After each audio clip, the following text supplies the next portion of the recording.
We're here to introduce your perspective to the narrative on the overturning of Roe versus Wade, the Supreme Court case that recently made abortion something that had to do with states' rights as opposed to a federally protected procedure. Just right out the gate, what are your initial thoughts on the overturning of Roe versus Wade? I am in line and in agreement with where our laws have progressed to this current day. And I have to say, by me sharing my perspective, by me sharing my life journey, by me sharing all of the unfortunate and fortunate things that I've gone through to actually understand the ramifications of what one law changes in a perspective of women abuse, child abuse, inhumane acts globally, I think we all need to have this discussion and look at this. And I personally have had friends and family members who also had to confront abortion. Some of my friends have told me about their abortion stories. So I am not neglecting anyone's life journey, their feelings, or their wounded issues or traumas that they might have, or PTSDs surrounding abortion. So I value everyone's life that is shared with me, how that has affected them. And I think that's why I feel very confident in sharing with how I am confident with where we are. And I think over the last decade, with more and more abortion clinics closing, we need to take into consideration that there has been a decrease in abortions. So what events in your life, can you pinpoint something or a series of some things that have led you to develop this specific set of beliefs? Yes, for sure. So I think, as I shared in my book, which I happen to have behind me, so if anyone wants to just jog their memory, I shared with a time in my life where my mother, who showed me, growing up, to look down upon teens if they become teen pregnant. You're lesser than, you should be rejected or blamed, guilted, shamed. But when I had to leave Planned Parenthood, and with the stress of being told that I only have a day to have my parents sign off on a Plan B, because at that time, teens could not just walk into CVS, teens could not just go get abortions on their own.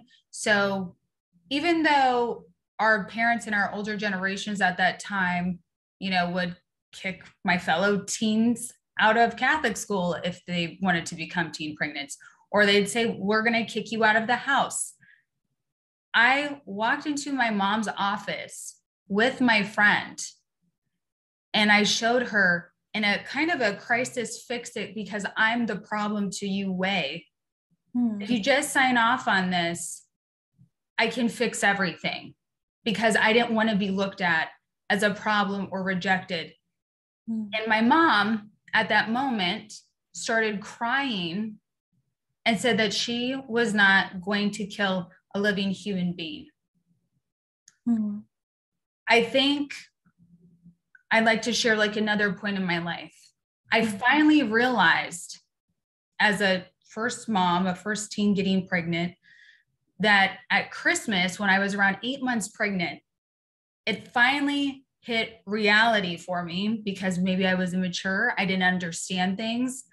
But when I opened up Christmas gifts that were not for me for the first time in my life, I had to fight back tears because of my ignorance of not preparing and not caring for a child that I should be focused on. There's also more to life than just looking at, we have a crisis situation, we have generational differences in looking at teen pregnancies.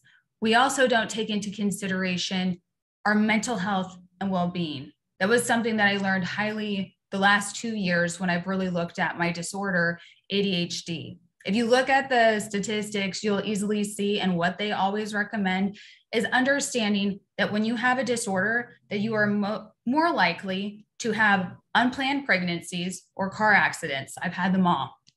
So I think why we're so concerned about rejecting people, not including people, not looking at them as an equal, but yet we'll support people who are 20, 30, 40 years old as moms, but just not young parents. I think that there is something generationally wrong with that. And that's also looked at most likely as age discrimination.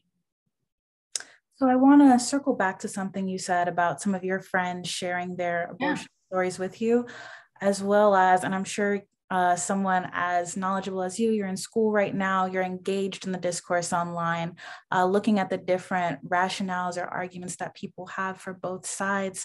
How do you respond to people who say, well, abortion is very useful for people who maybe aren't in the position to be parents, or if it's in the case of saving the mother's life, or if the fetus isn't viable? What are your thoughts on that? Those are great. Those are great things that we all need to take into consideration. Mm-hmm. I have actually had a friend on set share with me that his wife was actually in an unexpected other surgery. Wow. They didn't even name the child that they found out they were pregnant with. She obviously was knocked out in this life-saving procedure.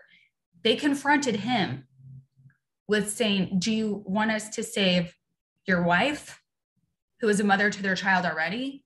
Mm-hmm. Or do you want to save the unborn child that might not even be able to make it? Mm-hmm.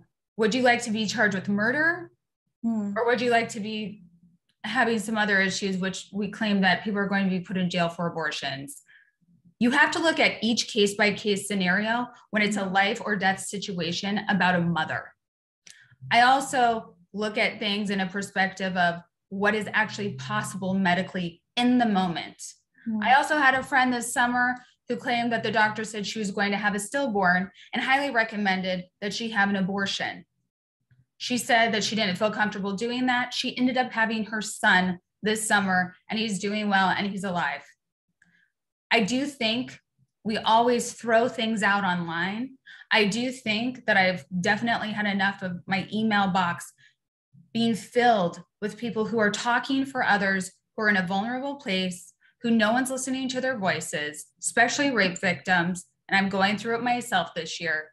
I have to say, I never even was told or thought to ever go back to Planned Parenthood that didn't educate me about my birth control pills that led me to getting pregnant. And then they'll hand you a form to either have your parents sign off on, because they don't even educate you about what's going into abortion, what's going into your body, what's going on. I wish I would have. Mm. But instead, I was directed by police and by also your hotlines that are all over to go to a rape victim center. I also said online that it actually is an injustice and a disservice when people claim and think that they can speak for sexual assault victims who've been raped, to tell them to go to abortion clinics for help, when we all know that our mental health and well-being is number one, and that's what we need. We also need to have advocates, which is amazing to learn and have advocates and our rights cared about. Talk with police, do a criminal investigation, do a rape kit. These women are so kind and caring that I wish I had gotten that when I first was trying to learn about contraception at Planned Parenthood. And I've also said in my book, I used to look back in my back seat of my car with my child, Sophia, there, and I'd drive by that Planned Parenthood, and I was grateful every day that I learned something. And it's truly changed the world and my perspectives so that I can even empathize more with how everything that violates our bodies affects us and our children who are coming after us in our generational cycles. So I just think overall, you can't just look at, we need to have options. Well, we've had options. This is a time in our lives. This is a time in society and where we're growing and evolving to where rape victim centers are more important than ever. And abortion centers are not supporting and helping and educating as much as they should. So with them on a decline and with them closing over the past decade, I'm grateful to just be a part of it. Can I ask a clarifying question? Is your problem with centers like Planned Parenthood what they're founded in, or just the execution of the thing you experienced when you needed that center most? I would say when you need a center most and it doesn't deliver on the support that it claims to have, that is disappointing in the highest form. So I've learned from going there that that does not serve a purpose that is needed any longer. And that's why abortion clinics are closing. Farrah, I really appreciate the perspective you offer to the debate. I think we live in a world where it's very easy to get sucked into an echo chamber just listening to people who sound like you or look like you. Would you be open to, because Sophia is, I believe, 13 now, going on 14? Yes. And she's educated more than ever. 13 going on 14. So that means the experience you had at Planned Parenthood was about 14 years ago. Would you be open to a dialogue to seeing how they've maybe changed or evolved since you needed those services, since it was such a long time ago, relatively speaking? As I've said, and I've shared with you, actually my sexual assault incident that needed very much compassion and care and true health and support and advocacy. Mm-hmm. I never even thought about an abortion clinic. Mm-hmm. So at this time in my life, what do I use as a woman? I use spermicide that doesn't affect my hormones, like our birth control has got to evolve. Women have to advocate for that. People are losing their right to just give birth. Mm-hmm. I also go to OBGYN, which means I have kind, caring, loving, supportive, following up every 6 months, every year. I have all the support I need. But when it comes to traumatic and severe events, you get that help from national foundations like RAIN and rape victim centers. And that is what our system and our hotlines and our police forces are using every day. So when you ask me what I use, and I'm an everyday person who's being violated, dealing with inhumane acts, I use a doctor, OBGYN, and I use the Rape Victim Center. Overall, I have no use for anything else because they take action into play immediately to avoid abortions. So I want to ask, a few months ago, you shared on Howie Mandel's podcast that you would be interested in running for an office one day. A lot of the things that you've talked about seem to be issues with the systems in place and how institutions like Planned Parenthood or we as a society deal with certain things. What policies would you see, and not committing you to anything, but what policies right now at this stage in your life and your education would you see yourself supporting, particularly for women, young mothers, and survivors of sexual assault? Yeah, I was really moved. Thank you for asking that. I was really moved this morning when I got to hear of a woman who was placed in jail for killing the person who had sexually abused her, sex trafficked her at 16. She got pardoned today after, I think, 47 years, was it? I would be focused on advocating and finding laws and ways to help flip the perspective where we do not blame, shame, and say that children are liking to be touched, molested, conditioned for this. I also believe as a society, we have to take care of things with children in kindergarten, because that's when I heard kids for the first time now in my daughter's generation talking about sexual acts. And if we do not talk about how to know where a safe place is, like a rape victim center, or where we go to get therapy and help and support, because if that's someone in your family, it really crushes you. It affects your education. Like I had to take a break from my schooling. Now I'm at a university that has everyone taking sexual assault awareness training modules, and you cannot get your graduation out of your class if you don't complete it. Like we live in such a blessed time where people care to show humanity matters, and things are evolving with or without me. But I am just here to advocate for others who don't feel confident or who don't want to share their things on social media, because you have a lot of hateful situations and a lot of, I also get death threats. So I think why other people claim that they care about humans, they're also sending me death threats. So I just say, if I were to compare things, I have prisoners who write me from jail. And I also see when I look up inhumane acts, they talk about inhumane acts for prisoners. Mm-hmm. And I also want to bring up, like, what exactly is the definition? Because I might butcher it for everyone. When I looked up, let's see, inhumanity. So it says, whenever someone acts without considering the discomfort or pain of another person or animal. People have been speaking out about inhumane acts when it comes to animals and when it comes to our prisoners.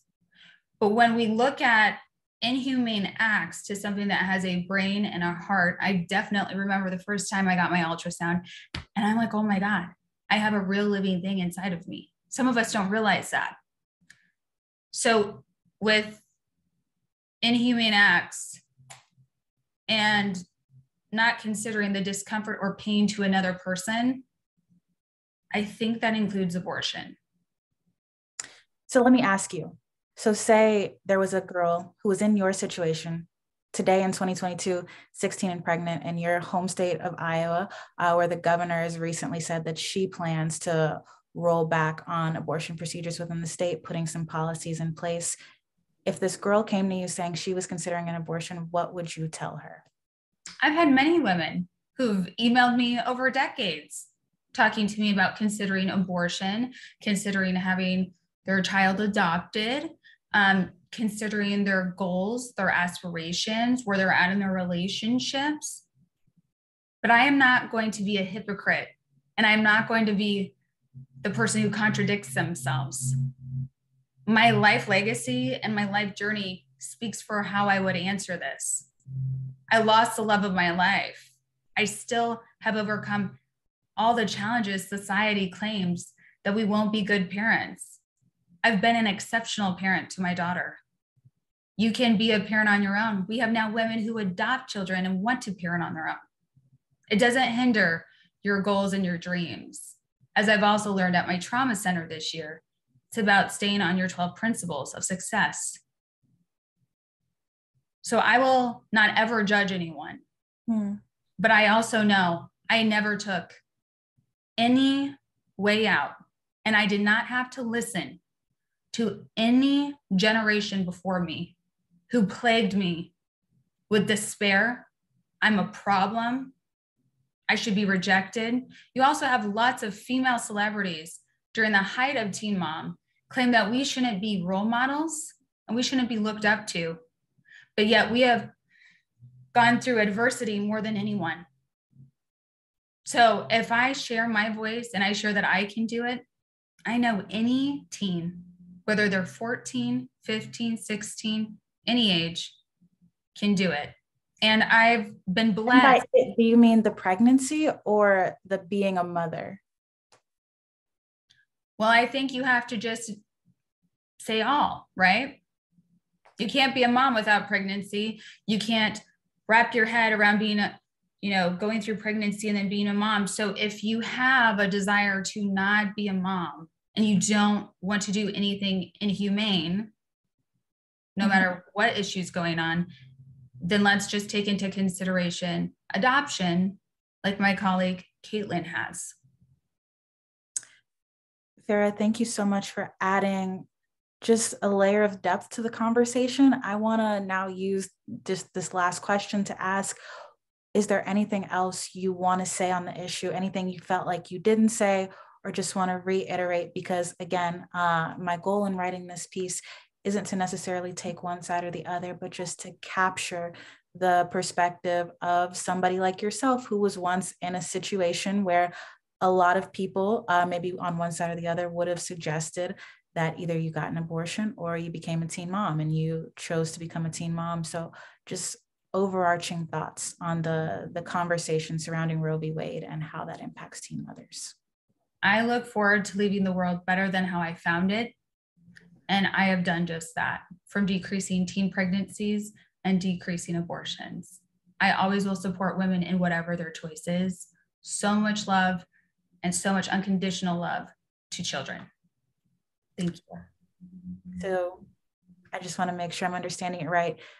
you want abortion to be looked at on a case-by-case basis. You support women in their choices, but again, we're not going to put words in my mouth. We're not going to continue to insinuate anything that is not. As I've said, my life legacy has spoken for what I believe in and what I know is possible and women and children are capable of. And I'm not going to be looking at them lesser than. That's very beautiful. And I appreciate you for clarifying that. My goal, never to put words in your mouth. I just want to understand the perspective so I can create the piece in the most accurate way possible. So thank you for stopping me. Yeah, with so much love and light. And please ask me any questions if you need to after this. Thank you so much for your time. Yeah, no, thank you. I'm really excited for how this piece shapes up because and I guess this would be the end now, but still recording because of course I want you to be comfortable. Yeah. I think teen moms have such an interesting perspective that they can add to this conversation that we just haven't seen yet. So thank you so much for agreeing to hop on this call and add this depth. How did you think that went? I think it's great. And I'm just happy that you're including lots of different perspectives that are left out. Again, lack of inclusion, lack of being looked at as equal. And I think teen parents need to have that voice. And that's why I've worked so hard over the years. So I love what you're doing. And I love that you're including every voice, every perspective, as that's why our world evolves. So I'm just so proud of you. Wow. I think as a journalist, it's our job to not tell people what to think, but to give them the information so they can decide for themselves. I think this piece will end up being something that does accomplish that. And I really appreciate your involvement in it. You're so intelligent and so knowledgeable. So thank you for just sharing your life experiences and what you've